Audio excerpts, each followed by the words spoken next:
you, Chairman. The bills having left the committee now, I don't think calling them up and considering amendments is in order, but I would like to indicate that as we go forward, I would intend to pursue these two amendments on the floor.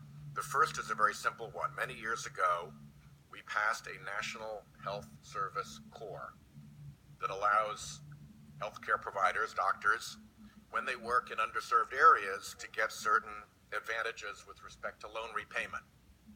Within the list of providers who are eligible for that program is psychiatrists.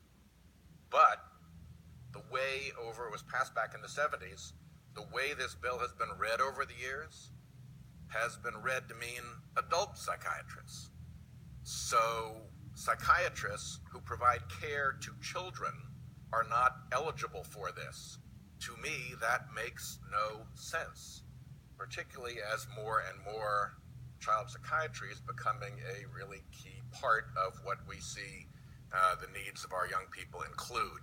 So what this simple amendment would do would be to include child psychiatrists with psychiatrists and expand the definition, which I think we probably intended all along, but has not been read that way by the agency.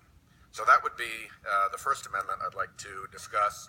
The second one has to go back to, and I would invite any colleague who agrees that that makes sense to join me in pursuing that amendment as we go to the floor on this. The second has to do with the failure of the support system that we have created for doctors investing in health information technology to reach doctors who are practicing behavioral health. The meaningful use system left them out completely. So what this amendment would do would be to set up a pilot provision under the jurisdiction of SAMHSA, and therefore jurisdictional to this committee, just in 5 states, to try out funding and supporting behavioral health providers as they invest in information technology. What we find is that a patient who is under the care of a behavioral health specialist ordinarily has that behavioral health person, that doctor, as their primary medical care provider, as their medical home, because it's through that provider that they're able to cope with dealing with whoever else they may need to be dealing with, their oncologist or whatever. So to have left them out, I think, is a mistake.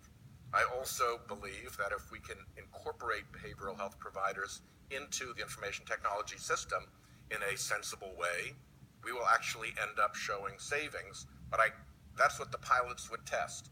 What do you see in improved care? What do you see in savings? And for states like mine that have health information exchanges, states like Senator Collins that have the Health Info Net, states like Senator Roberts that have the Kansas Health Information Network, it would also help behavioral health providers integrate with our health information exchanges. And I think all of our states would be strong contenders for the pilot program if we could get it onto this bill. So again, for now, I'm not pursuing them. The bills are gone now. But between now and the floor, I would urge my colleagues to consider supporting those efforts. I really think that they're supported by, if nothing else, the law of common sense. And I thank the chairman and the ranking member. Well, thank you, Senator White.